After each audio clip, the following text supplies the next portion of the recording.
Amira DB with the DB IP Group. We are intellectual property professionals helping you protect your most valuable assets. In this video, we're going to talk about abandonment and trademark non-use. It's essential if you have a trademark or wish to file a trademark that you use continuously your trademark in commerce so that you don't risk cancellation of your mark. Let's talk about a trademark that is very commonly known throughout the world and also that has repeatedly been filed upon in the trademark office. Specifically, Apple's iPod brand has several trademarks that have been filed many years ago and then also have continued to be filed. What's interesting about the iPod trademark is you don't see a lot of people with iPods anymore because everyone now has Apple Play or just uses Apple Music on their iPhone or iPad or MacBooks. So what will happen to the iPod trademark? Well, in order for the iPod trademark to actually remain valid, it needs to be in continuous use. In fact, under the Lanham Act, if you do not use your trademark for 3 years, so if you have 3 years of continuous non-use, your trademark is presumed to no longer be in use. And the burden then shifts to the trademark holder to establish that they are still using their trademark. However, if at any time you don't intend to continue using the trademark, then if you can show sufficient facts to support that, it is possible for your trademark to be canceled or invalidated.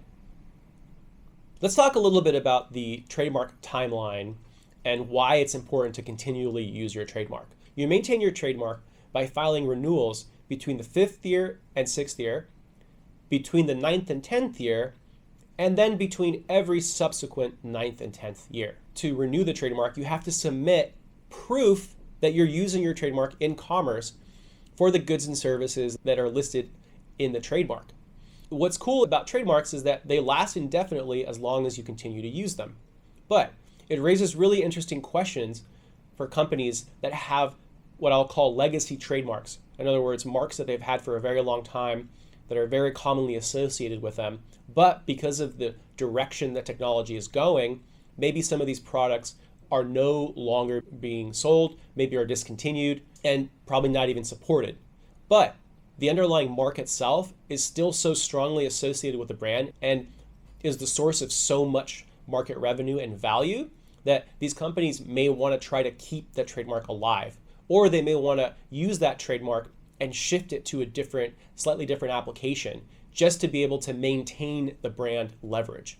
And this is likely what Apple might do with, for example, the iPod brand. They might find a way to shift that brand for the purposes of maintaining the brand power and the brand dominance. So, for example, I could foresee them possibly filing a metaverse-related application for iPod where maybe you can have an iPod in the metaverse, and they may want to own those rights to be able to reproduce and use the term iPod with those goods in these virtual worlds. Another example is they may want to create accessory devices that work with iPods, even though Apple's not presently selling them as far as I'm aware. There may be secondary markets that still sell and repair older iPods, and so there might be devices that are still supported. A really simple example would be headphones, wired headphones that fit into an iPod headphone jack. Even though the iPods are really old, those headphones technically are still compatible, and so they could be branded with the iPod trademark. So there are a lot of reasons for why brands will do anything that they can to maintain some of these brands, even though they're old and even though some of the products associated with the marks are no longer being commonly sold or commonly used. The trademark owner is the entity that controls the nature and quality of goods.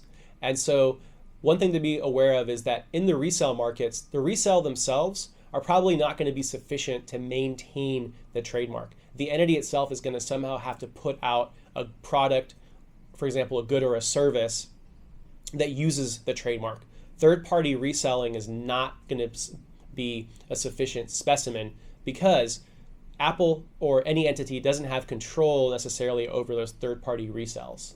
Trademarks last as long as you continue to use them, but it's really important that you continue to do so that you don't end up having your mark canceled for non-use. Remember, this is not legal advice. I highly encourage you to seek counsel.